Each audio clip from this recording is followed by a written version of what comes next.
Hey, folks, guess what? It's somebody's birthday. SunsetLakeCBD.com. It's their birthday, and you are invited. They want to thank this show and all of our great listeners for their support of their farm over the past few years.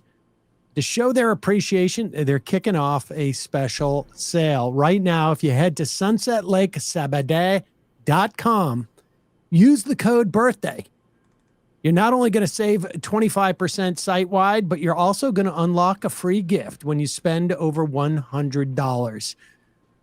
They've got all sorts of products over there at SunsetLakeCBD.com. I have to say, I am now sort of obsessed with their lifted tea, they call it. It's got some THC in it. And for someone like myself who drinks the entire 12 ounces of that tea, I am lifted. Your mileage may vary, but they also have all sorts of tinctures that help you sleep. They have tinctures for your pet. They have it all in different strengths and 3 different flavors. They have gummies to help you focus, gummies to help you relax, gummies to help you sleep, some with a little THC as well, and some Delta-9. They have smokables. They have fudge and coffee. They have salves for your muscles. You can use it off-brand for your eczema, as I have done. They have lotions. They have all sorts of products, all third-party tested. None include pesticides at all. They use integrated pest management. They use regenerative farming practices. They have great business practices, $20 minimum wage, mostly employee-owned company, and they are movement partners. They've donated tens of thousands of dollars to things like Planned Parenthood, refugee resettlement, carceral reform, strike relief funds. They've engaged in mutual aid in the wake of the floods that were up in Vermont years ago. Great company, great products. Check them out. SunsetLakeCBD.com. They're celebrating their birthday. They're giving you a gift. 25% off with the coupon code BIRTHDAY. And you also get a free gift when they give you, if you spend over $100. Get a bunch of that tea. Do yourself a favor. Great for company and also great for Brian over the weekend. Love them.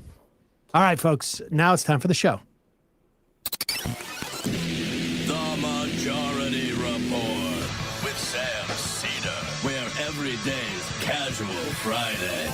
That means Monday is Casual Monday, Tuesday, Casual Tuesday, Wednesday, Casual Hump Day, Thursday, Casual Thurs, that's what we call it, and Friday, Casual Shabbat. The Majority Report with Sam Seder.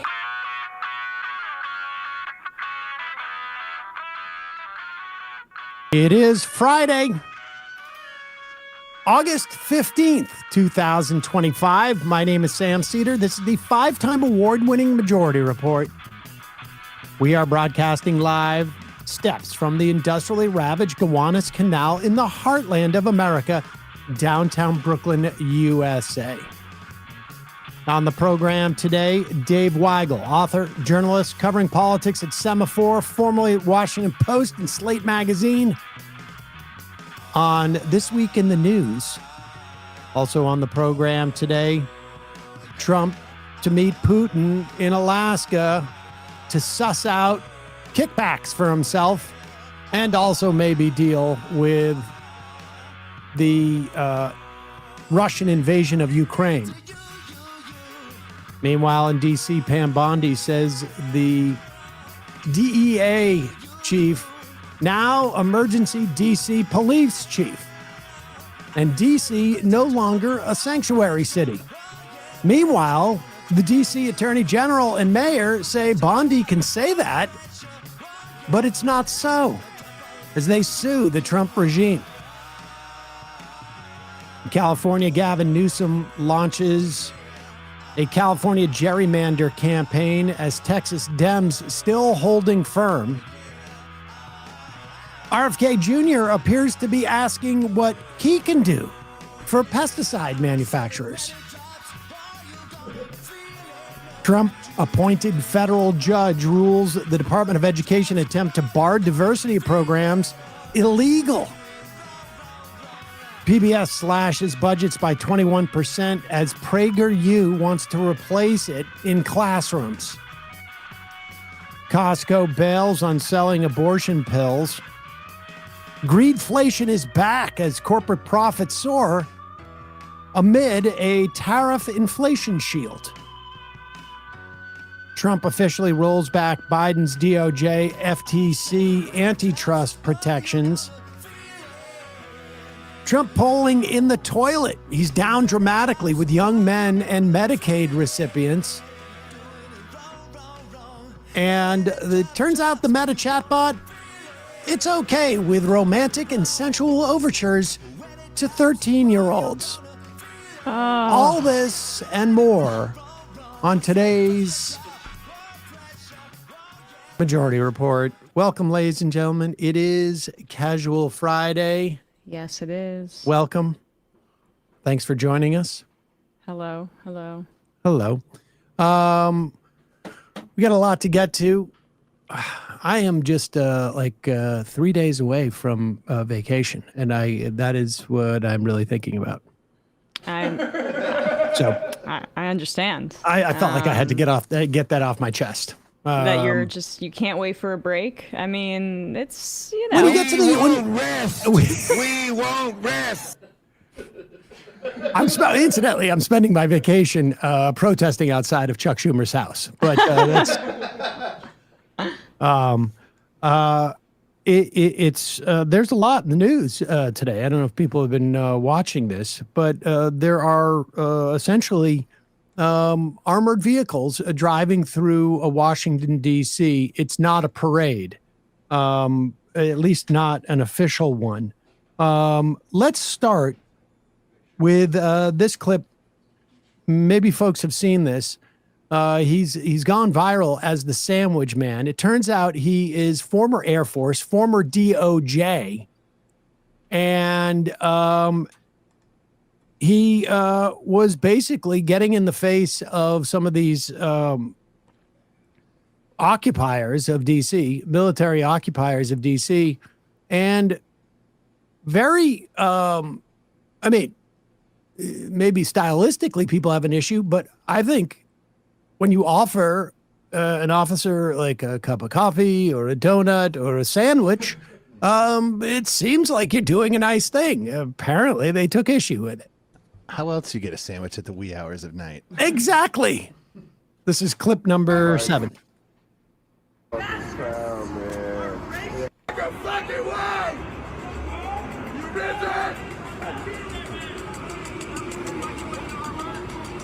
I want to give you food. Are you hungry? Really, Reno 911. It really is. It is amazing. They got like 7 guys running after him. I mean, just a great sense of hospitality. That's DC hospitality for you. You gotta get food and drinks clear for folks. Well, it turns out they were obviously pretty upset because they had specifically requested their bread be toasted. And when the guy shows up, it's not toasted, you get pissed. They charged him with a felony. And a judge threw it out, I guess, yesterday or last evening, basically saying, no, it's not a felony assault. The judge threw it right in his chest. Exactly. So good for him. And but here is other residents of Washington, D.C. greeting this sort of array of National Guard and federal, prison guards and DEA and FBI, all geared up apparently to hand out traffic violations or whatnot. Here is, watch this clip. Here's a real cop. He has a badge. He has That's a real cop. Fuck no. No. He harasses citizens. He's not a real cop.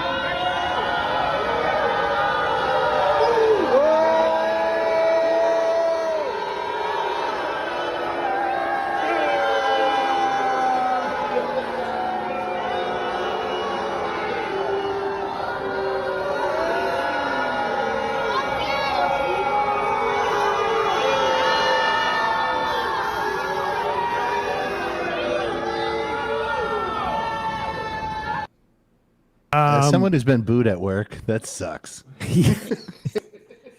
The community seems very happy to have them there. That is 2 nights ago, and the size has like tripled of the crowds too, since like last night. That's awesome. They're out now, protesting. Now, you guys played the Mark Wayne Mullen stuff yesterday, right? No. You didn't? We played we didn't. I don't think that had happened yet. Oh. He said he's not afraid. He doesn't buckle himself in. Oh, we gotta pull that for later in the program. But here is James Comer arguing that Washington, D.C. is just the beginning. And we should say, he said this yesterday on Newsmax, right around the time that Pam Bondi claimed that she had the authority to fire the police chief, to put the head of the DEA in as the acting police chief, and that she could unilaterally decide, after the D.C. City Council had voted to make D.C. a sanctuary city, that she could unilaterally decide it's no longer a sanctuary city. This is in court today, but here is James Comer saying he wants to do this all over the place. Carjacking, we have people mugging people at all hours of the day, and it's out of control. So the president had to send in the National Guard. Right. And I think that you've seen just in the last 24 hours a huge decline in crime. And we're going to support this. We're going to support doing this in other cities if it works out in Washington, D.C. And again, it's unfortunate, but we spend a lot on our military. Our military has been in many countries around the world for the past 2 decades, walking the streets, trying to reduce crime in other countries. We need to focus on the big cities in America now, and that's what the president's doing. Yeah, I mean, is that what the troops have been doing? Just walking around different cities across the globe and reducing crime? I mean, tell that to... Yeah, we reduced crime in Afghanistan. We reduced a lot of crime in Iraq by killing up to a million people. They just walk around in those bobby hats, actually. But there's a couple of things here. Obviously, a week ago, crime was down 26% year over year. And a reminder, last year was a 30-year low in violent crime in Washington, D.C. So it's down 26% from its 30-year low from last year. So I don't know what it's dropped to in the past 2 days, but that would be pretty impressive if it had dropped even that much more, because crime is at below a 30-year, longer than a 30-year low in D.C. at least. And across the country, I mean, violent crime has declined when comparing January through May 2024 to 2025 by nearly 11%.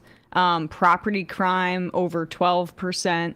This is a national trend, as James Comer talks about taking this police state stuff national. And we should say, for the 20 years that James Comer talks about, I know that there have been eras where we have been saying this is a problem. This is going to blow back. The military equipment, there was a program during the Bush years to sell extra military equipment to police departments. The idea that now we're talking about deploying military to city streets around the country.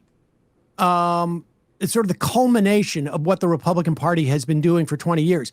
And we should also note that the Democrats have also failed in this accord.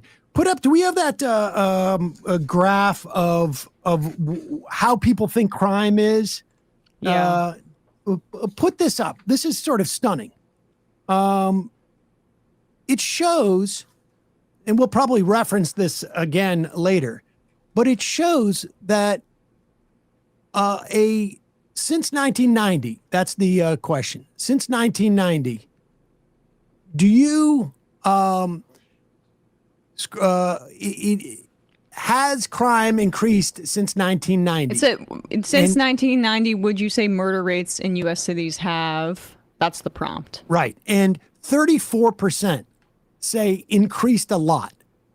20% say increased a little. That's 54%. 9% say stay the home. So we're at 60, it stayed about the same. That's 63. The fact of the matter is, and then 12% decreased a little, 9% decreased a lot. Those 9% are the only people who got this right. Murder rates in U.S. cities have decreased dramatically since 1990. I mean, dramatically. Yep. And no one seems to know it. And part of that is because the media, if it bleeds, it leads. Yep. And there's a value to being able to show heinous crimes and push crime in news. You see sort of like, even if they're not doing it for ideological reasons, local news does it because it's titillating. But this is a failure of Democrats, afraid to sort of like be pegged as being soft on crime. They can't even bring themselves to tell the truth about what's happening with crime and take credit, even though maybe, I mean, personally, I think it was the getting rid of leaded gasoline. There's a lot of evidence that had a lot to do with it. But regardless, there is a perfectly compelling position to stake out here, and Democrats don't do that. Even the mayor of D.C., her first reaction was like, well, we could use 100 more cops because of cuts to our budget. The instinctive move of Democrats to sort of be afraid of being seen as soft on crime, instead of just telling Americans the truth that, like, we live in a pretty safe country and your cities are pretty safe overall. This is a failure of Democrats. Yeah, and when you talk about how Republicans lead the press and get what they want out there, and the Democrats only react, that's one of the dynamics at play here. But it's not just the traditional media. Like we talked to Gil Duran about the network state and how these big tech Silicon Valley overlords are obsessed with the idea of cleansing our cities of homeless people, of crime in their viewpoint. They led the recall against Chesapeake. Yeah, and they are pumping propaganda about urban crime that's heavily racialized to the top of people's social media feeds. Yep. And that's a huge reason why the Republicans see an opportunity with this narrative, and that the Democrats also just have been so cowardly on it. It's not just the traditional media covering these stories either. A lot of this stuff is even less verifiable and sometimes staged, but it has this corrosive effect on people's opinion about urban centers. Even though when we see that per capita violent crime is higher in redder, more rural states and their city areas. All right, we're going to take a quick break in a moment. We'll be talking to Dave Weigel. First, a couple of words from our sponsors. We're headed into fall. I know what you're thinking. Well, that's not a good time to plant a tree. Well, you're wrong. A lot of people don't know this, but many plants and trees actually do better when they are planted towards this time of year. It's because it gives them a little bit of time to establish their roots, and then they go to sleep. Doesn't matter if you live in the sunny South or the air is getting chilly where you are. Their plant experts can help you find the perfect fit for your space. And what am I talking about? Fast-growing trees, of course. They have all the plants your yard needs. They have fruit trees. They have privacy trees. They have flowering trees. They have shrubs, so much more. Doesn't matter what plants you're interested in, Fast Growing Trees has you covered. Find the perfect fit for your climate and space. Fast Growing Trees makes it easy to get your dream yard. You don't have to drive around to nurseries. You don't have to go to big box stores. You don't have to choose from a limited assortment of plants. You don't have to then put it in the back of your Subaru and have dirt spill all over the place. And then by the time you get home, you've already broken a half the limbs. Fast Growing Trees makes it easy to order online. Your plants are delivered to your door in just a few days. You never have to leave home, and you have an enormously wide selection.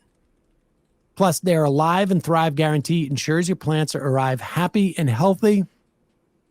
I have bought so many trees over the years from Fast Growing Trees, apple trees, a lilac called, what do they call that? The bloomerang tree, because it actually blooms twice in the spring and then in the summer.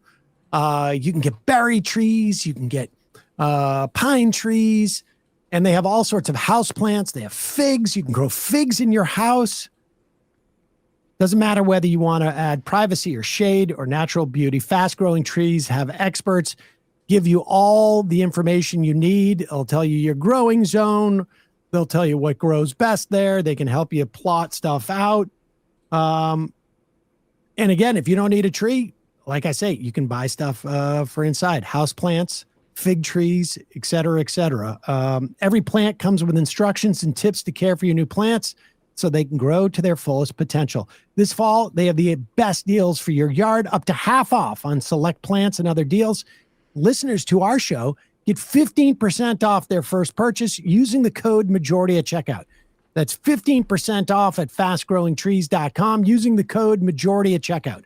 Now is the perfect time to plant. Use majority to save today. Offer valid for a limited time. Terms and conditions may apply. Check out the link below or in the show notes and support the show and give yourself some greenery. Somebody just asked if they should do a Red Delicious apple. No, never. Also, sponsoring the program today gives me a smile on my face. You would never use a facial wipe if it left your skin feeling tight, itchy, and uncomfortable, correct? Well, That is show correct. your bottom the same courtesy. Washing with a Tushy bidet instead of wiping with TP instantly soothes irritation for 99% of people.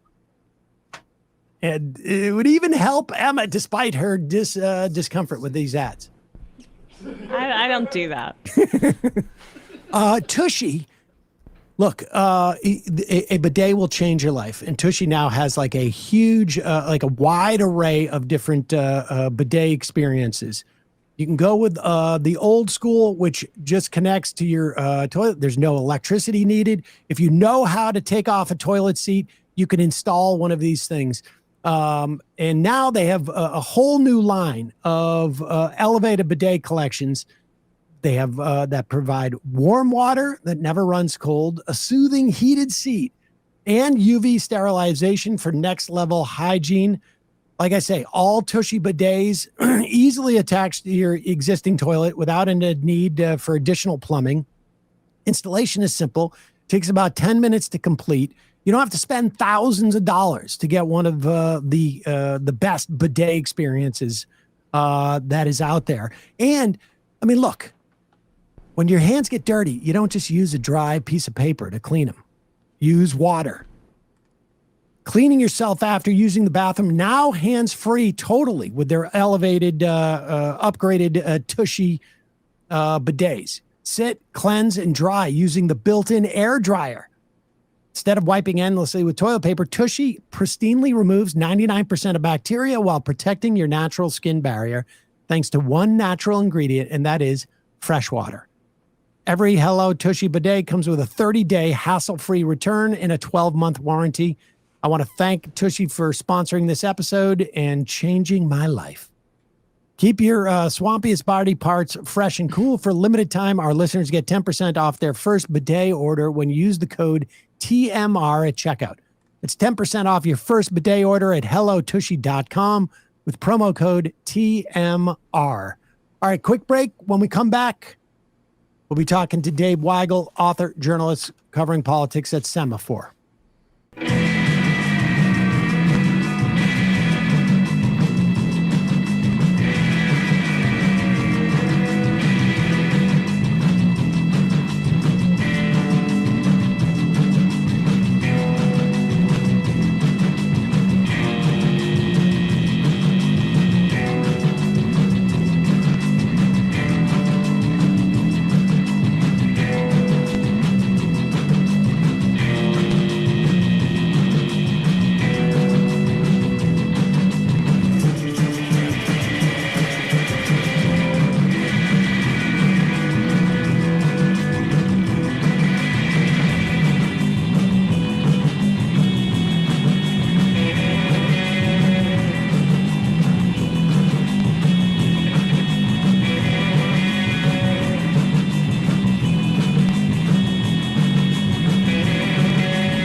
We are back. Sam Seder, Emma Vigeland on the Majority Report. It is Casual Friday. Want to welcome back to the program Dave Weigel, author, journalist covering politics at Semafor. Dave, welcome back to the program. It's good to be back. I'm looking at my window at Occupy DC, which looks exactly like it did last week, but now it's safe. Dave, I don't know if you have a car or not, but do you drive around without a seatbelt on because you're worried about a carjacking? No, because just statistically, you're more likely to be in a car crash than get carjacked. So why would I do that? Oh, well, because you're obviously not you Senate love crime. material. It's because you love violent crime. Virtue signaling over here. Yeah. Well, actually, let's play this clip right now because it's obviously because you're not a senator. And here's Mark Wayne Mullen revealing that he doesn't understand that dynamic of the chances of him being in an accident are far greater than being carjacked. Pop this up.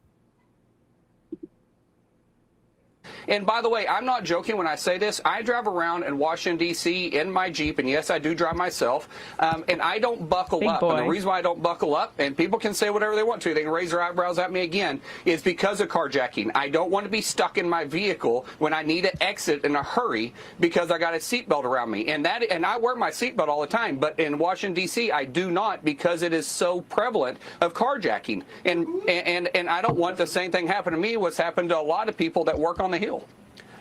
And by the way, hey, I mean, isn't there something so uniquely American about buying a Jeep, like a big Jeep, and being a real tough guy? Didn't he challenge, was it Sean O'Brien, to a fight on the Senate floor? But he's so afraid of seeing black people in D.C. that he can't wear a seatbelt. That's republicanism together. They're both incredibly tough, but also so weak and scared. Well, I'm torn on the carjacking stuff because not his approach. That's silly, but there was a carjacking problem in DC that spiked a couple years ago. It still does happen. It happens sometimes. We're not going to live Minority Report. You prevent all crime.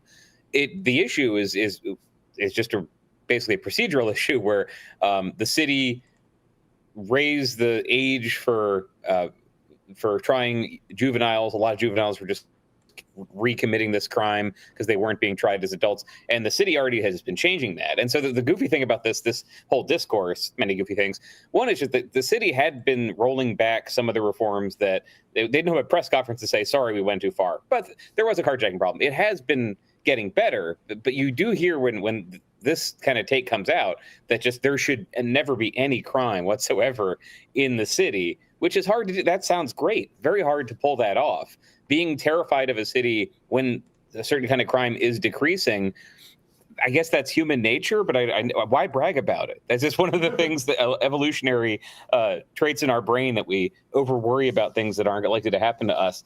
But I'm not one of the people who say it doesn't happen, don't worry about it. It just, there are ways to fix it.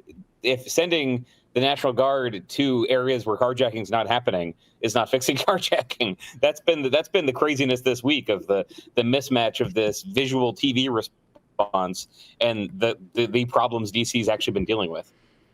The fascinating thing to me too is just the absolute fear of cities that is just not warranted, and the idea that they could cut $1 billion from DC's operating budget, and then send in the military ostensibly to make things safe. I don't know if they're going to permanently occupy DC. They don't, statutorily, they don't seem to have any authority whatsoever to do that. What is the sense that you're hearing down there in terms of like, are there any national Democrats that are saying, hey, this is a bad idea, this is ridiculous? I know that the Attorney General for DC has sued now to basically say like, and that the mayor and the Attorney General are saying the DC police chief is still the DC police chief. Do not listen to, like, what happens in that situation? Do they have some type of standoff? Their power is, well, you have officers of the law taking orders from somebody else, told to take orders from somebody else. What they asked for in D.C. was a temporary restraining order so that the police chief is in charge until a court rules. And everything's following the same pattern. So there's the D.C. You file a lawsuit, you get a panel of 3 judges. If they're Trump judges, they'll usually find some reason why actually what Trump did is fine. That happened 5 minutes ago with the CFPB layoffs. If you get Katsas and Rao, you know they're going to say, actually, we read it. We read the Constitution. Trump is fine. Don't worry about it. And then you go on bonk and try to get the whole circuit, and then they go to the Supreme Court. Same thing. But if you're lucky, you get a restraining order, and she's in charge. The police chief's in charge again. But you're getting it the way Trump was trying to divide Democrats in the city, which was pretty effective, and how he's overreaching because it's more politically advantageous for him to just make it look like Democrats are crazy and they can't run the city. So he understood that in D.C., there's the mayor, Muriel Bowser, and there's the council. The council has been more progressive on crime than the mayor. One example is the city decriminalized fare evasion because of studies that said, it was hitting black youth more than white people. She was against that. She vetoed it. They passed it again. And she felt vindicated because actually fare evasion went up much more than expected. The city ended up building gates, things like that. She has been more amenable to tough on crime policies than a lot of Democrats. And he knows that. I mean, yes, she presided over the Black Lives Matter mural, but then she presided over getting rid of it. So Trump understood her, somebody he could manipulate. And she initially, at the start of the week, was criticizing the takeover, but saying they could work with it. So she has this community meeting, a virtual community meeting on Tuesday, where she says, we actually could use more cops. But to your point, the House just kind of out of spite cut $1 billion of taxpayer funding. If DC taxpayers paid the $1 billion. It's in the federal budget because of the crazy home rule situation. And the House just said, well, we're cutting everything through. So haha, we don't trust you. We're cutting it. She was trying to navigate around that. And how she did was not cutting policing. She cut a bunch of social programs instead of policing. Bowser's message has been, I love cops. They're great. I want more. Give me more money for cops.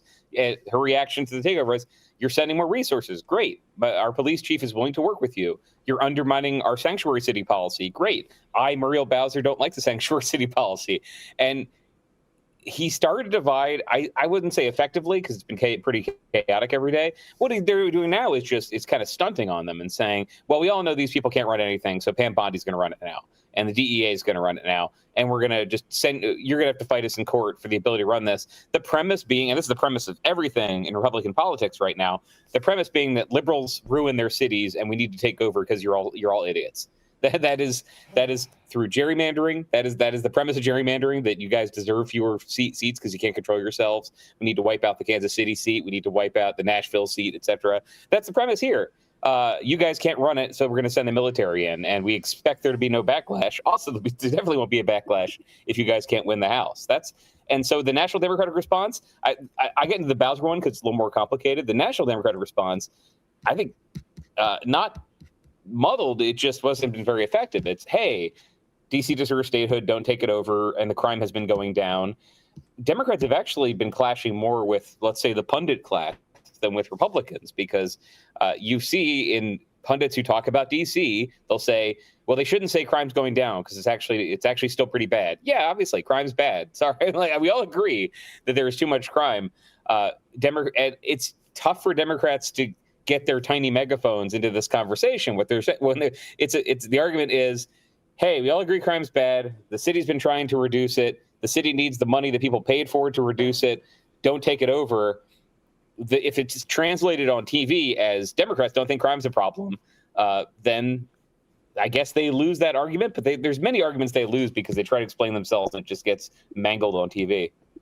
So do you think that this is going to, Trump's overreaching and is actually moved past where the point of the wedge issue was, at least within the context of DC. Do you think, have you seen any evidence that there's anybody in DC Democrats who are saying this is why we need statehood? Ultimately, because that's really the best thing that Democrats can get out of this, is that they actually use this as a leverage point to, in the event that they get into a position of power over the next 2 to 4 years, really, I guess, 4 years or so, DC statehood is on the table, and there is a real clear need or understanding why you would need DC statehood. Yes, that's another thing Democrats are very comfortable saying. They support. There is no Democrat I'm aware of in the Congress who doesn't support statehood. When the bill comes up, they vote for it.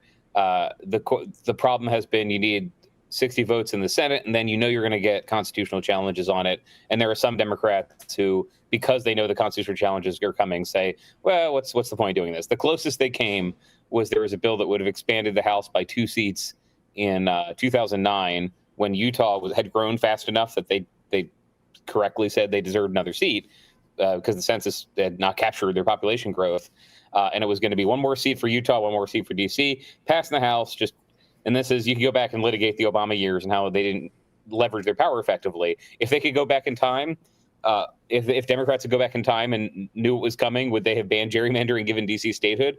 I think probably. I think even Joe Lieberman probably would have been negotiated with on that. But in lieu of that, yeah, every Democrat's in favor of this. And so the Bowser, I'm kind of simplifying it by saying the Bowser position, but they're Bowser position and other Democrats. The Bowser take, the DC reformer take is, oh, well, in order to get statehood, we need to be seen as a place that is so obviously ready to run itself that we get it.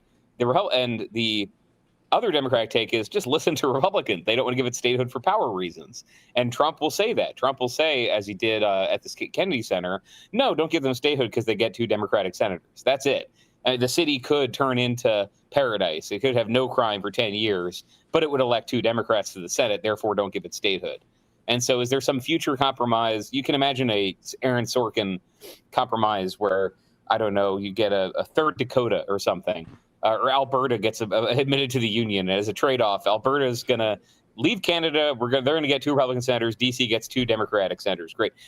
But the idea that the feds shouldn't be able to intervene in DC because it's been denied these rights, I think that will intensify. And Democrats need to be ready for Republicans to never agree for power reasons.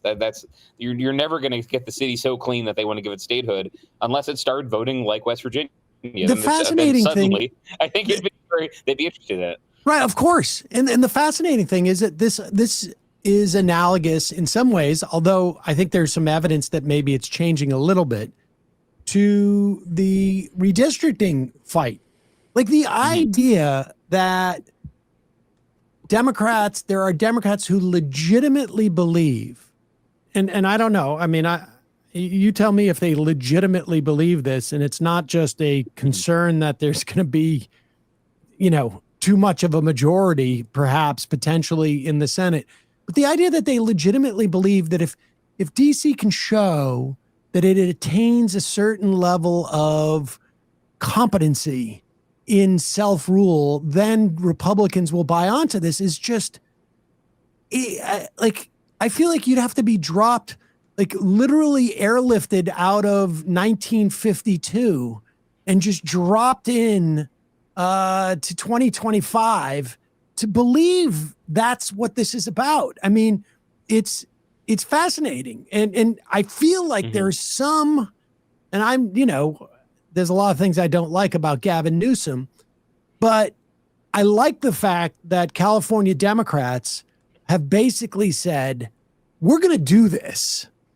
And because we're not going to wait for the Republicans to redistrict to do this, we're going to do this. We're going to go forward with this right now. Because it just shows like a slightly better, and I don't know how sincere they are in California, to be honest with you, but it shows at least that they understand, rhetorically speaking, this is just a fight about power. It's not a fight about whether good government or, competency. Yes, it's a fight. It is a fight about power. I'm agreeing with the point you're making because it's a good way to explain what Newsom's doing. If you watch Newsom's speech, and I've seen him a lot over the years, I followed him in South Carolina when he went there a couple weeks ago. He's a California booster, and he's a booster of just California as a pluralist state, as a diverse pluralist place. His argument he's very comfortable making is it's not just diversity is our strength, and he can have his bromides, I guess. But he argues, look, we are all better off if there are big, messy places with lots of people from different walks of life. And Republicans don't think that. I am the governor of California. I think the country should be more like California. But in the meantime, I think I can prove that California has figured out a better way to live. Yes, it includes higher taxes, but it includes more social benefits.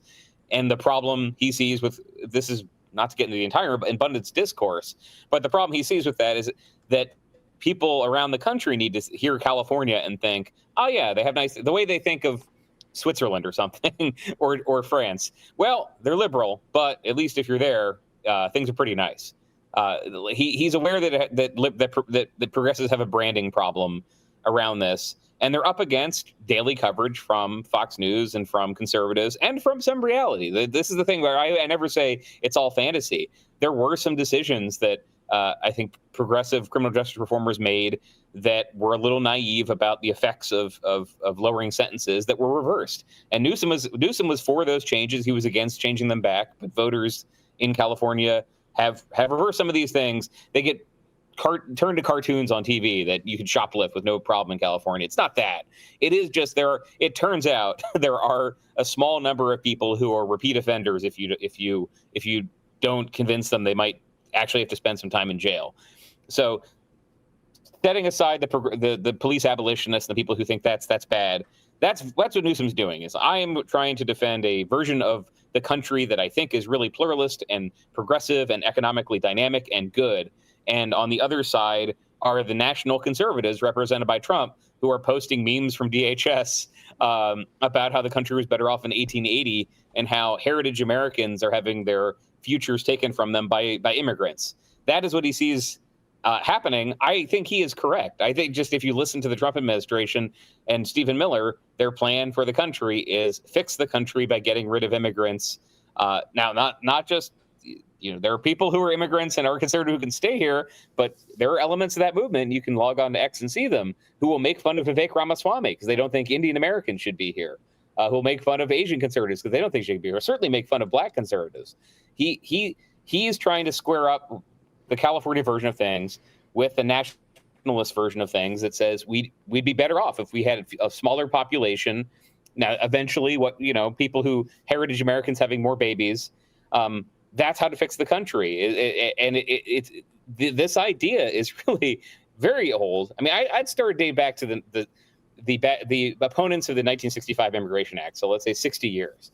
The idea of what America should be, I think there were a lot of liberals who said we all agree as Americans that diversity is our strength. And they're now in conflict with conservatives who say, no, it's not.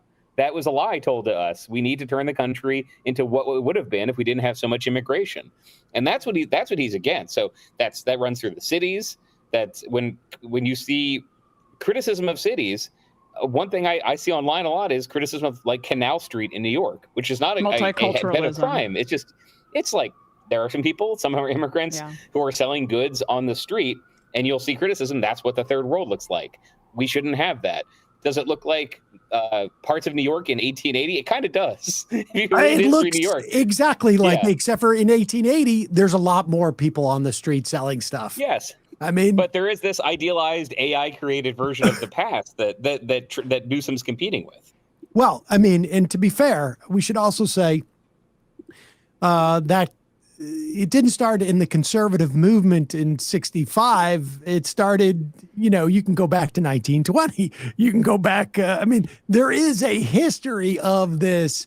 The political parties may have shifted, but there has been, since its founding, there has been a sense of, or at least shortly after its founding, a sense that, we want to have a certain purity in the who we consider to be actual Americans in this country, but specifically on the gerrymander. I mean, my sense of Newsom is that he's a bit of a sieve, like you say. He's reacting like he reacted very quickly to the narrative that, the podcast bros and we should be, he didn't go as far as saying like, I'm glad we can say the R word now, but he did sort of adopt a lot of that stuff. He actually trans kids under the bus, had Steve Bannon on. Yeah. I say that only because he is, in my mind, a bit of a barometer. Maybe, whether he's accurate or not, I don't know, but he certainly reacts to what he thinks is out there. And it seems to me that he's moved from, if Texas does this redistricting, we're going to do it, to we're going to do it. Or at least like we're edging up to, we're going to do it. And you do what you're going to do. And is that change, am I imagining that change? And if that change is real, that he's moved a little bit on this, like gotten more aggressive and leaned into it, is that indicative of a change within the at least strains of thinking in the Democratic Party? That, because from my perspective, I welcome that. It's like Republicans are going to do this. I think Democrats should go ahead, full steam ahead, and do the redistricting, because I think it's going to benefit Democrats in the long run, because they have done less of this. They don't have to cut into safe seats to do the redistricting in the way that Republicans will. And I think you got to do this until Republicans find like it's not in their benefit, and then they'll start coming out, we need good governance. Yeah, there's a Newsom as a figure in this.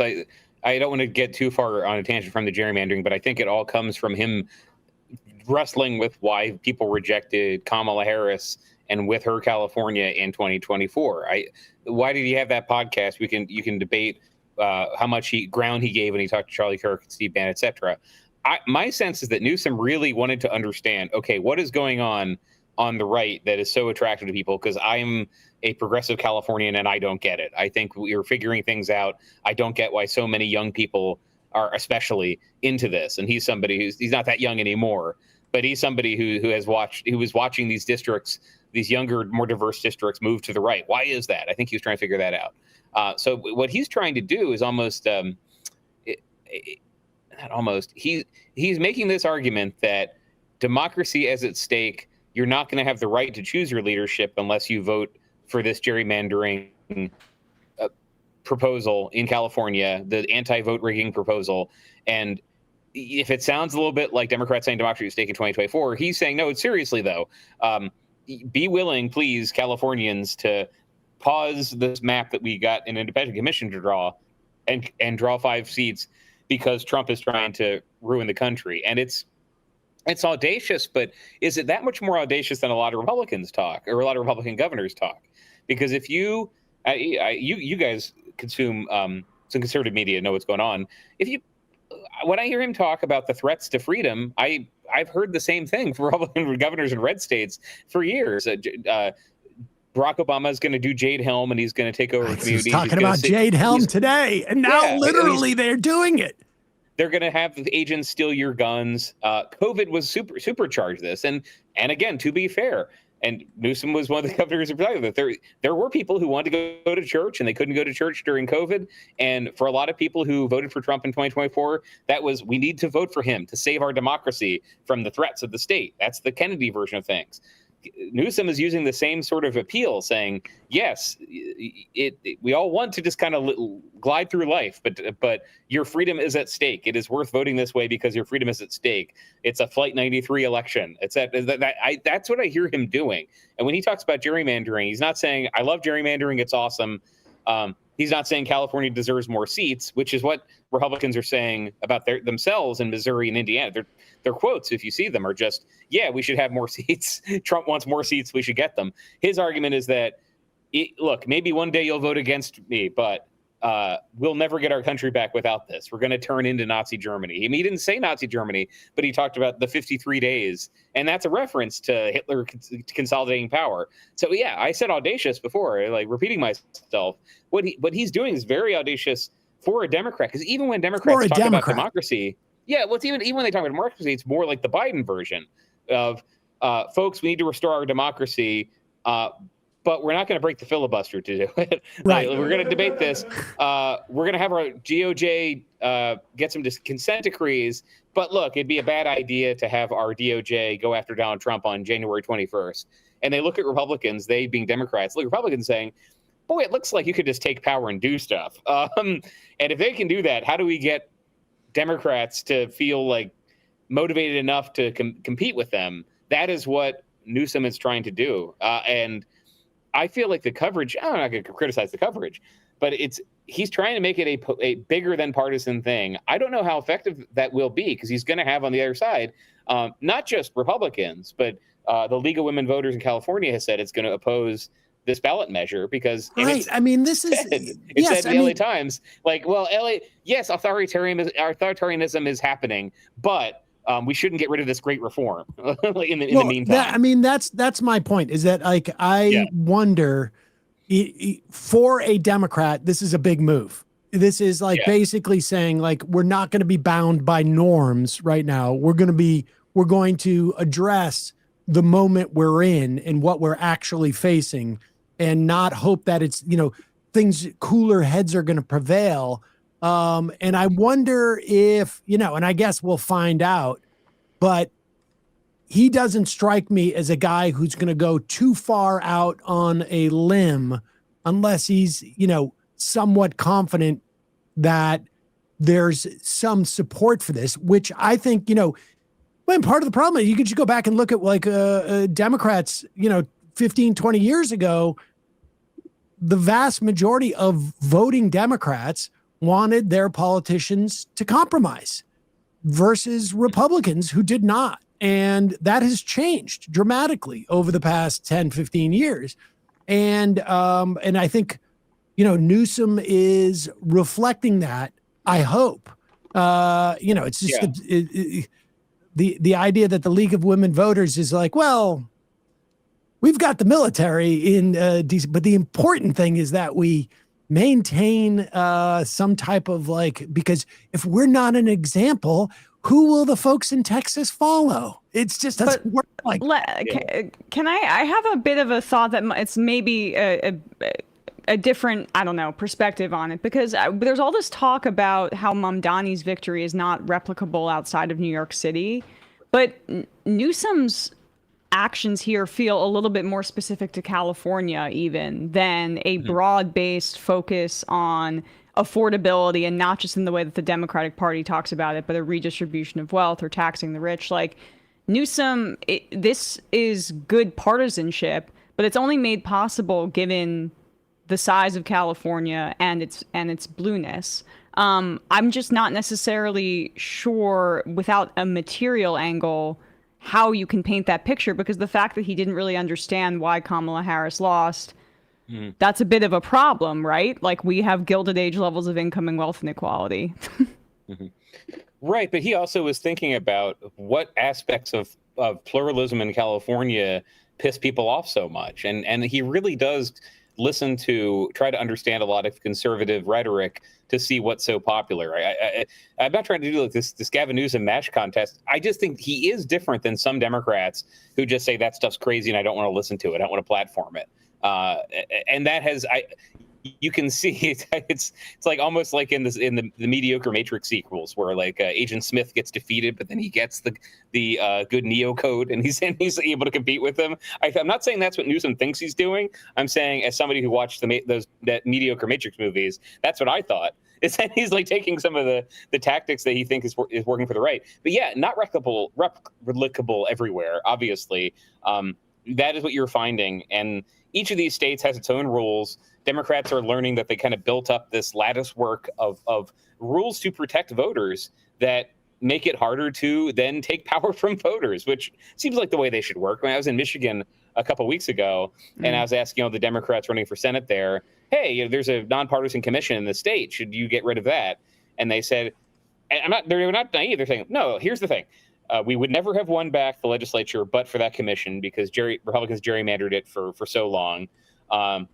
We support what Texas Democrats are doing. We support what Newsom is doing. Each state's different. And what we want as Democrats is President whoever in 2029 to sign an anti-gerrymandering bill, which would mean getting rid of the filibuster. And that is the thing. Every Democrat I talk to want to get rid of the filibuster, but that's 4 years away. That doesn't solve your problems right now.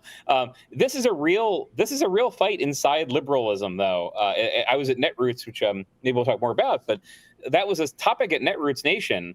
Was there are lots of liberal groups and liberal donors who just still say, like, but can't we, once the backlash comes, can't we roll this back? And there are other, I'm using liberals and progressives interchangeably, but like the liberal legal movement is what it calls itself. And there are other people in that movement saying, you guys are idiots. Like, you need to think like a conservative in 1992 when they were writing law review articles about the executive, unitary executive theory. You need to think about how you take power and do things with it, because if you don't, you will never get the government you want ever, because Republicans will have pulled up all the ladders. That's a real fight happening. That's not just around these districts, but that's how it affects the gerrymandering fight. Because in New York and Virginia, Democrats took power and said, we're the Democrats, we're going to have rules that you can't just rig these maps. Same thing in Colorado. And in a country where Republicans are allowed to gerrymander and justify by saying they want to stop Democrats from winning, how do you respond? It is not easy. I have sympathy for Democrats as they answer questions about this, especially poor Tim Walz. I see people tweet at him demanding he gerrymander when, like, there was an assassination in his state that maintained Republican control of the House. They can't gerrymander for very important reasons. But yes, people are right. The Democrats are, for now, and they weren't, in the 70s when Dixiecrats ran the whole South and made sure that no black members would get elected. Yeah, Democrats used to love gerrymandering and do this. The current version of the Democratic Party, though, they want to ban gerrymandering eventually. What does that mean for everything else they want to do? Because they don't have a plan that is, let's take power and then lock it in forever. That is the Trump-DeSantis plan. Take power, make it impossible for liberals to win again. How do you compete with that? The interesting thing, though, is while in a place like Michigan, maybe what happens in California doesn't work, with Pritzker and Newsom probably like in a pre-shadow primary with each other on some level, it increases the pressure on Pritzker, it seems to me, to do the same in Illinois. And with Hochul having to deal with Delgado and just the idea of like, well, we're, the other big blue state, it's going to put pressure on her, I think, what happens in California, because all of a sudden she's going to be measured against that. And there's going to be an indication that like it can be done. So it's going to be fascinating to see what happens with that. But let's talk about Netroots. You were there. You've been going since 2007. I think I was was the first one 2005 when it was daily yearly codes. The first one. Yeah, I spent a lot of years there. It is changed over the years, and you write about some of those changes. Give us a sense of what's happening there, because Emma and Matt were at the DSA convention. I don't know why this one weekend in August has to be like where anybody left of the DNC is having their convention. But give me your sense of what was there, and I don't know, put it contrary to 07. I think we were both there in 07. I can't remember if that one was still in Vegas or not, but what have you noticed that's happening there? Yeah, I started to talk a little bit about it, where there's this debate about how you ever get power back. And Netroots has changed over time. It started as progressive bloggers just being online, organizing politically, donating to their candidates, wanting the Democratic Party to get better, and meeting in one place to do that. So the big story out of the first, it was yearly codes for 2 years, and it was Netroots. Big story of the first one was Ned Lamont's there, and they say we're going to beat Joe Lieberman, and then in a primary they beat Joe Lieberman. And it changed over time. The progressive donor space changed a lot, and changes all the time. But Labor wanted to fund it more. Progressive organizations wanted to fund it more. Somebody would have a $10 million grant, and they'd come and they'd fund a party at Netroots.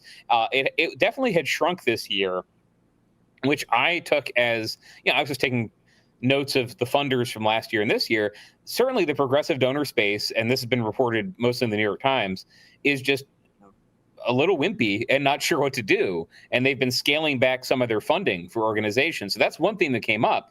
A quote from one panel in my story where people at nonprofits were saying, yeah, there's donors who stopped funding us because we put out a statement on Palestine. They said, we don't want that. Wow. It's not that secret. There's a good New York Magazine profile of Alex Soros where he says this about Sunrise Movement. It's like, yeah, we funded Sunrise Movement. Now they talk about Palestine. What's that about? So activists are dealing with how donors who might have just cut checks before don't want to anymore. And then people who are in Democratic politics, it's all the stuff we were talking about, but also a discussion of what do you do if you're just not allowed to win? What is the strategy for winning? And some of it was Democrats suck and they didn't have good messaging that breaches the race class divide. That's a common theme. That's 20 years of this in Netroots of look, if we had candidates who just explained to people how we could benefit them and how the right was screwing them and trying to divide them by race instead of saying you get a tax break if you start a nonprofit in 3 years with a Pell Grant. Like, yeah, if we just were more compelling, we could win. So, you're Abdul al-Sayed's, your progressive members of Congress like Delia Ramirez, that's kind of that was the message they were saying. But nobody came out of it saying, hey, we figured it out.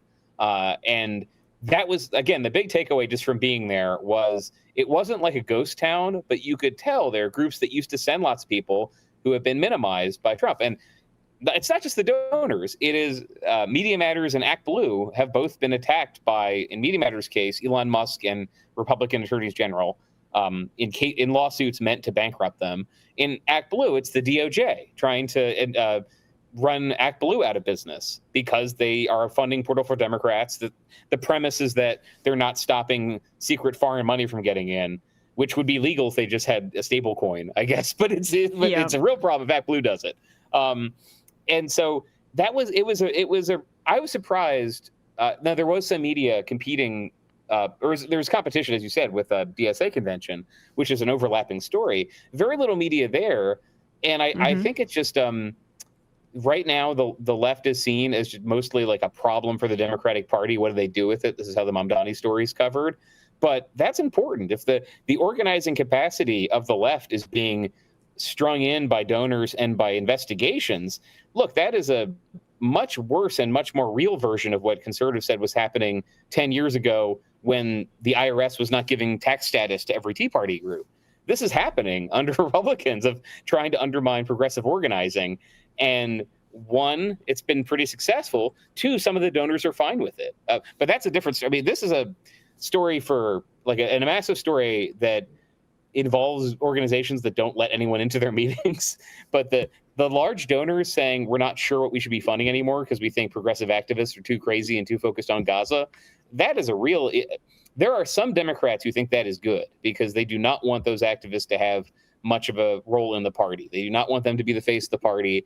They want this is Hakeem Jeffries. They want that to go away so they can talk about Medicaid.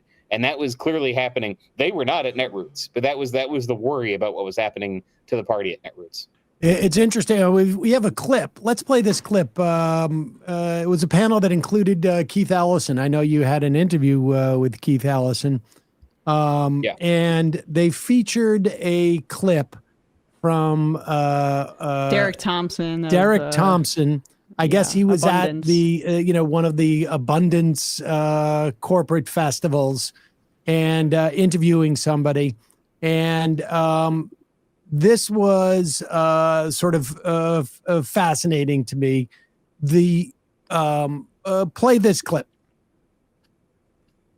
If you and I, Marsha, if we were having like a debate on this stage, if you and I were like running in a primary, and you said that, you said the far right has a story and they've won. The far left has a story. The center doesn't have a story, and that's a problem. What I would say in response to that is, yeah, stories are for children. Americans need a plan. What that guy said is wrong. If you're thinking about running for office, absolutely ignore him as aggressively as you can. But think about a story that is compelling, that anyone can understand, because you get why I'm very pissed off about Alex Smith, right? You get why I would leave Congress to fight for Alex Smith, right? Because the story happens to be a true story. So this is a version of your part of the debate that you had with Ezra Klein, the co-author of Abundant Sam, where you said that who is the villain of your story, and Ezra said that you had a difference of opinion about whether or not it was good politics to have a villain. You know, I've seen Donald Trump single-handedly change the debate about immigration in the Republican Party by having immigrants be the villain. Like when he rose to prominence, the RNC was like doing an autopsy about how they had lost to Obama with Romney. And they were talking about how they need to soften their stance and reach out to Latino voters. And Trump came in and completely took a sledgehammer to it just by the power of the narrative being repeated over and over and over again. And that guy, Mr. Centrist up there, wants to tell me that stories don't have power in politics. My God. Yeah, I'm going to be boring and agree with everybody because obviously stories have power. It just, when you think about how one of the things that every Democrat is now nodding and agreeing with is, hey, we can't just respond to these crime stories in D.C. with charts of crime decreasing. Okay, that sounds like if you agree on that, you agree that, for example, Donald Trump changed a lot of opinions about immigration by saying, I'm going to stand on stage with some mothers of women whose children were killed by drunk drivers who weren't citizens and say, this will happen to you if we do not close the border. Yeah, obviously stories are important. I don't get the point of insulting people's intelligence on this. Do you want somebody to hear a story and then say, let me find the actual truth behind this? Sure. But you need compelling stories.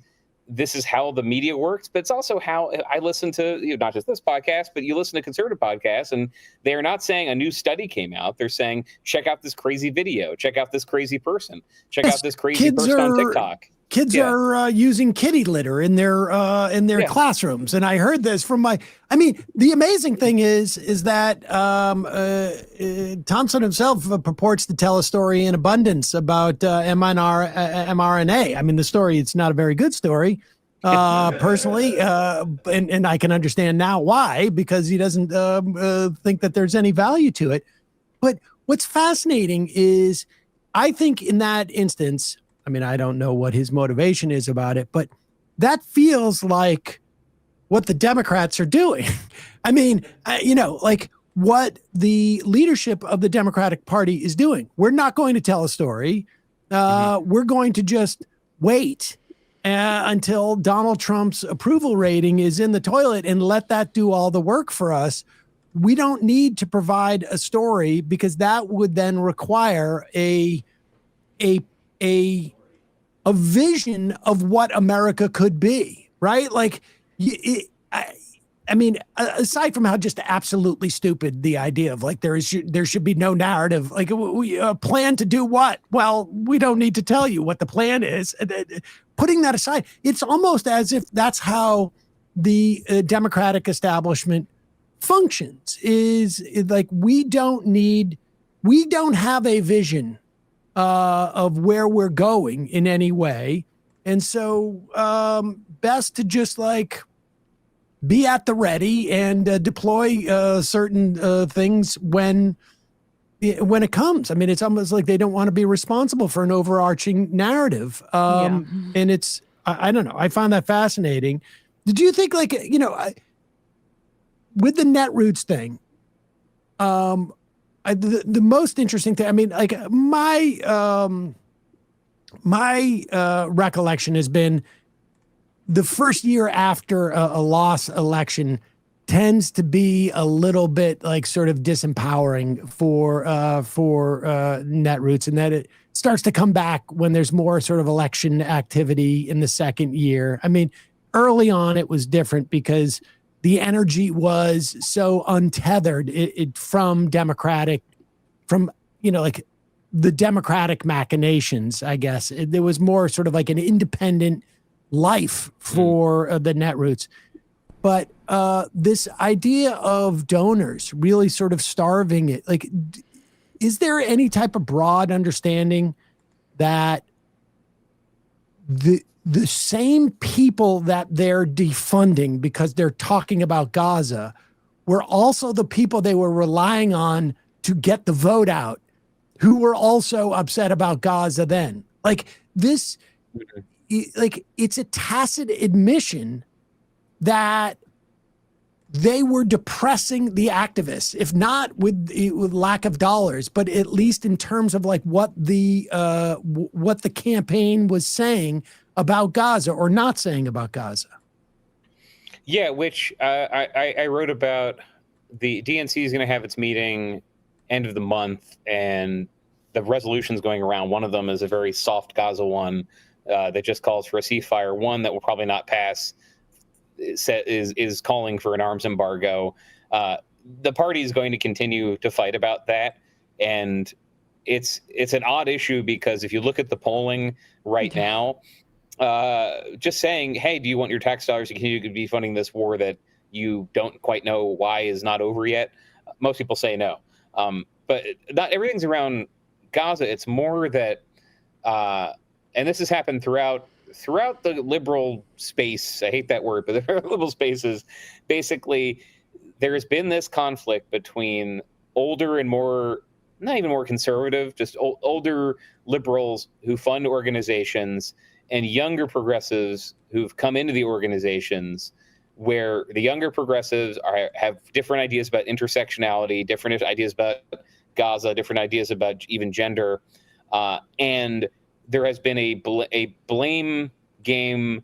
Very well covered in the New York Times, because the Times is one of the organs, I think, that enforces this, saying those guys wrecked it for us. Those guys are the ones who are wrecking the movement because they have ideas that are unpopular and they're alienating. The party was in better shape when when the people in the room were labor leaders who didn't care about this stuff. And even the labor leaders we have, this is Democrats talk themselves in my fantasy monologue, like Randy Weingarten is and her ideas appeal more to the people we have already, the liberals in Tacoma Park in Berkeley. We need those people who come from Northeast Ohio. How come we lost them? Well, part of the reason is because of these crazy progressives coming in. And you've seen this even in the fight over universities and them paying out settlements to the administration. You start to see some academics publish essays saying, look, can we just cut bait and like saw off the humanities people because they suck and I want my funding and I'm tired of them. And you have to give Trump his role in this. Trump is in his first term, because I don't think I know, he didn't win the popular vote. Democrats said this is an aberration. This is a more progressive and diverse country that did not want him to be president, and politics moved to the left with all the people I'm just talking about moving in tandem. There was not this disagreement from the Democracy Alliance donors and the young progressives. That's why you saw like NARAL and Planned Parenthood, et cetera, saying, yes, we support defund the police. In the second Trump term, you now have these people, and what's the popular vote? 49.9% win. Because he won the popular vote, there is this sense that they have lost the country. This is several elections now of being unable to win places like Northeast Ohio. And those donors saying, we got to do something about these progressives because they're so alienating. And Republicans get that. In lieu of Democratic leadership that people know and respect and think are good, the Democratic leadership assigned by Republicans every week is like the craziest liberal they can find online. And that was the entire Sydney Sweeney discourse, was just, there are some people on TikTok and some columnists for liberal websites who have this opinion. That's the Democratic Party. And after that, it was, there are sorority girls dancing. There might be some liberals who are against this. That's the Democratic Party. How do Democrats get this electoral coalition that's not identified with that? That's where Republicans think they've got progressives over the barrel, is you guys can't do that. We can build on the right a coalition of conservative Latino dads and white evangelicals and free press subscribers who hate liberalism, and you guys can't put a coalition together of conservative union members and Berkeley gender studies majors. You can't. So we're going to keep blowing it up. What's the response in the left? They have no idea what to do.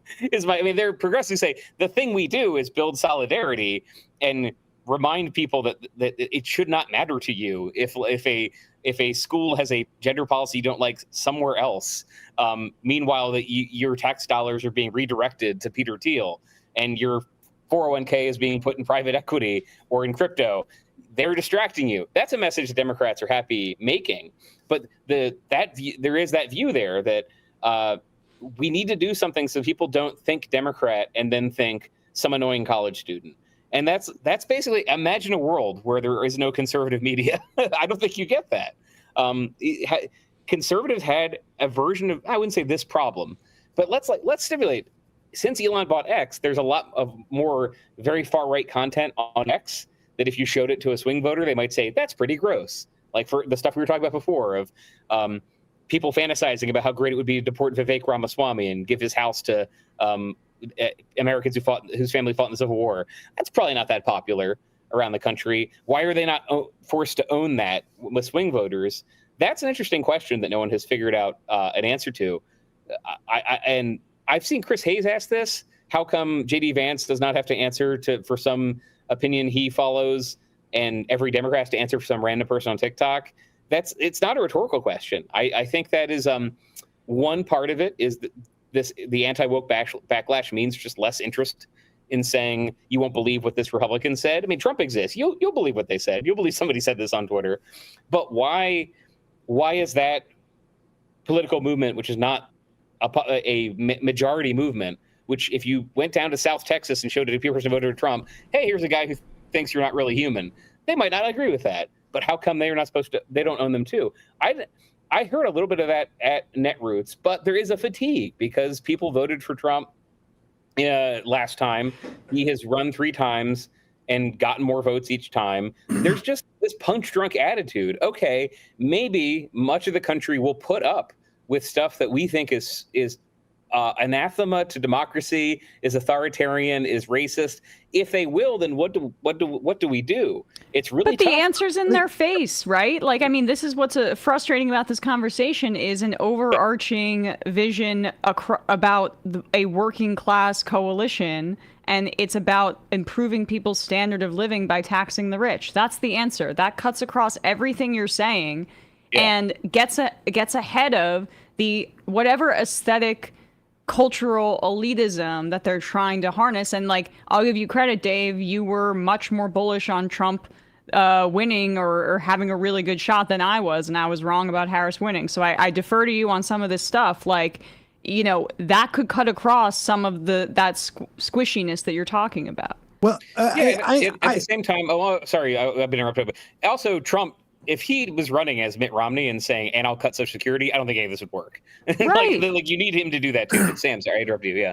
No, but I'm curious about that question because I think part of the answer is the nominal left of center, has less resources to do that now, I think, than it has probably at any time in the past 15 years. Right? Like you mentioned, Media Matters is gone. They were a juggernaut. CAP is a shell of what it was. They basically jettisoned everybody from that organization, I don't know, 5 years ago, who they just hired Anthony Blinken, so they're not going to embrace the pro-Palestine it's always energy. It's always been it was developed as a sort of like a Clinton in exile, but they had a lot of progressives there. I mean, Faj was there, Sirota was there. I mean, people came out of that operation and were putting out content. And, I remember 10, 15 years ago, if you would talk about a lawmaker in the Iowa legislature, a Republican who had some crazy idea, people would be like, what are you doing? That's ridiculous. Meanwhile, they could look at one person at a protest on the right and say, like, look at the Democrats. They're they're wearing stilts and so this dynamic is sort of like built in, I think, to the nature on some level of the difference between the way society is set up, at least since probably the 60s, where hippie punching still echoes on some level. And we still have a Democratic Party that is defined by that attitude on some level where they feel a certain defensiveness. I think the Gaza stuff has sort of like has cleaved the Democratic leadership and establishment from much of the party, it seems to me. And that, I think, is another problem. But what do you think? I mean, aside from like the loss of resources, cap, Media Matters, I think having a social media, having Twitter owned by Elon Musk at this point, particularly when we don't have blogs in the way that we do, we have this consolidation by Instagram and Facebook in a way that we didn't when it was Yearly Co's or Netroots Nation early on. Things were far more, small d democratic and populist just in terms of the media. I mean, we just don't have a similar dynamic to that. Maybe these shows like this somewhat replace it, but not exactly. What is your sense, if it doesn't include those things, as to why Democrats are in the defensive mode? Aside from the fact, I think Emma's point is, well taken. You need to have a positive agenda or an aggressive agenda or a proactive agenda. The best offense is a good defense, right? I mean, they attacked Kerry for being for what his strength was, but aside from that, taking these individual moments, and there's plenty of them, maybe there's too many, but in blowing them up. I mean, Epstein is the only thing that's happened like that, and that's not such a small thing. And it was only on the map because of the right. It was. That's you identified something about the Epstein story, which was that in the current configuration of the parties, this is, I think somebody called this the crank gap. It might have been Matt Iglesias, because he likes to coin terms. But there used to have a disaggregation of people who didn't trust the government. And frankly, just talking about media, I've been listening to not just a lot of podcasts, but a lot of old podcasts. And I'll listen to a podcast from 2009 or 10 or 14, and you'll find a guest on that who I checked their writing since then. And they in 2010, 14 were Bush sucks. The Republicans are trying to destroy the country from within. The Department of Homeland Security is a mess, etc. You look at the writing in 2025, and they're like, Trump's amazing. He's blowing up the deep state. We need to find out what happened to Russiagate.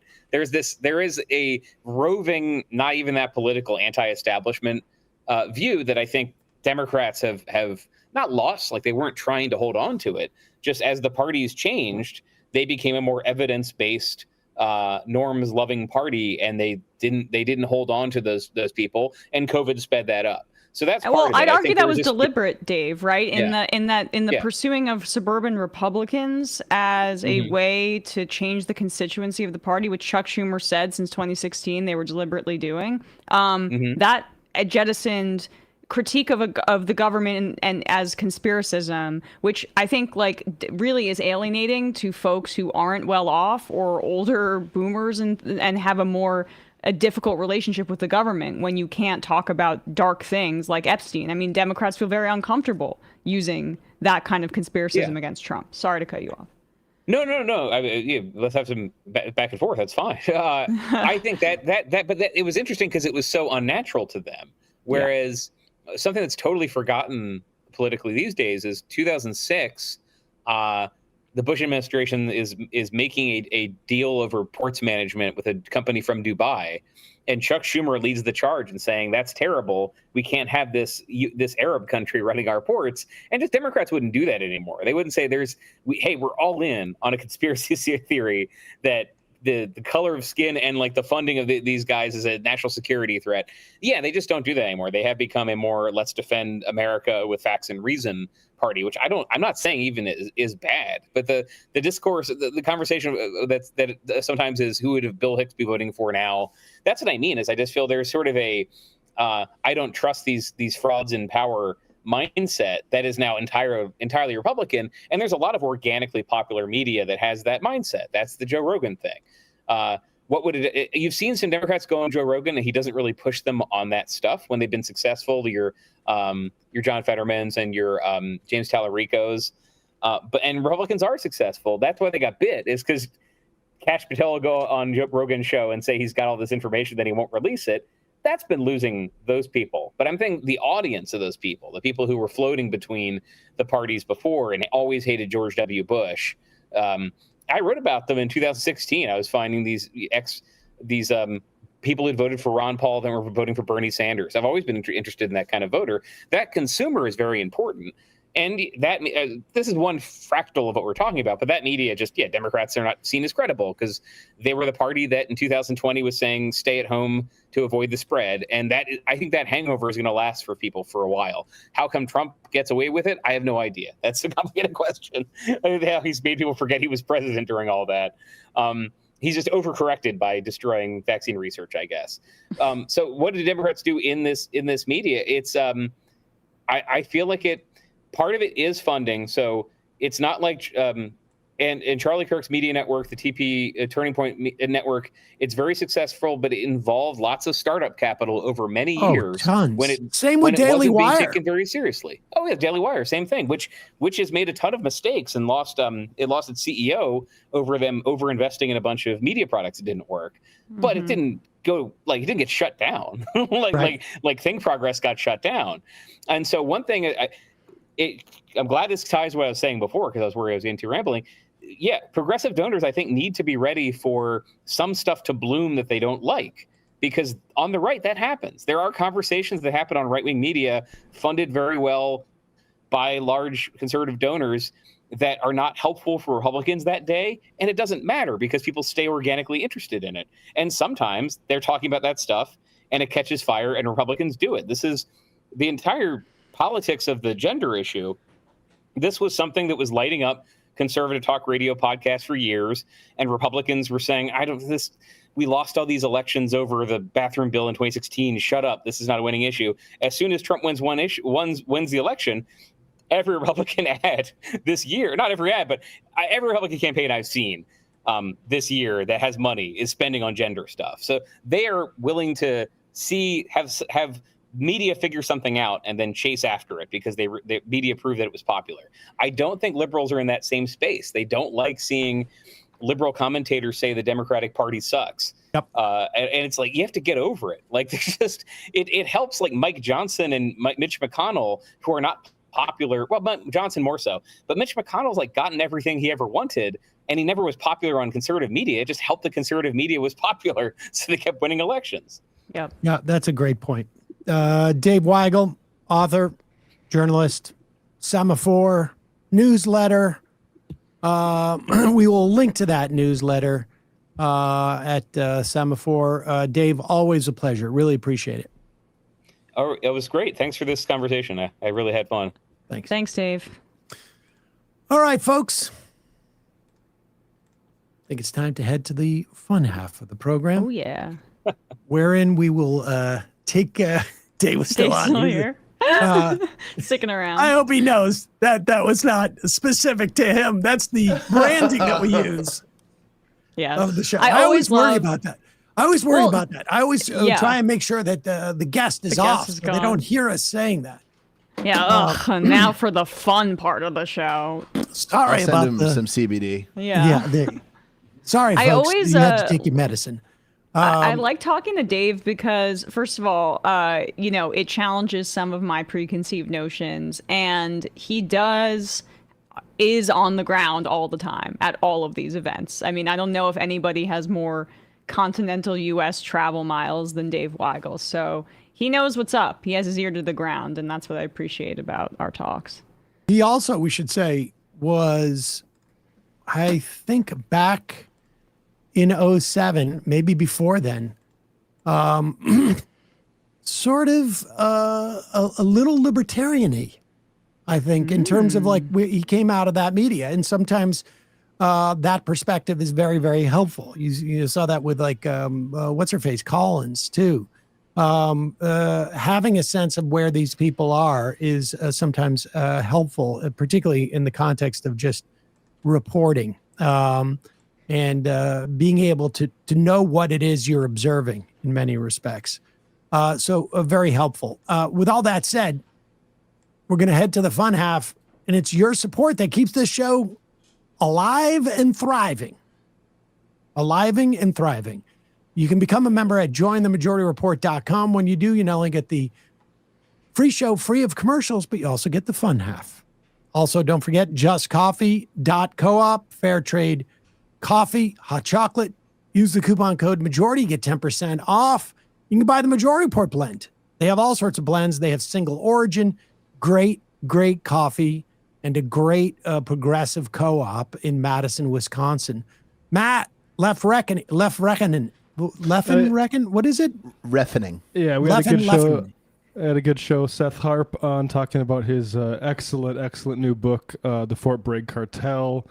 Have you been hearing about all the murders and deaths, like hundreds of deaths going on at Fort Bragg, and been curious about what's going on there? Well, it turns out that it's a pretty familiar story about narco trafficking conspiracies and lawlessness in the armed forces. A really amazing book. And everyone should check out the interview. Patreon.com/Left Reckoning, but that was out last Tuesday. Ronald Reagan is reminding me that we used to call it at one point the better half, but Ken Burns was still on the line when I had said that we were going into the better half, and then I felt bad because the look on his face when we went into that second half of the show. Then I just started calling it the fun half, but that's also, who wants to hear that they're unfun? An 18-hour documentary slandering exactly. you.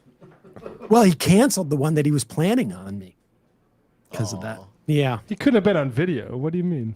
I've never heard this Ken Burns story before. Oh yeah, no, I think this was like back in like 2013, I think.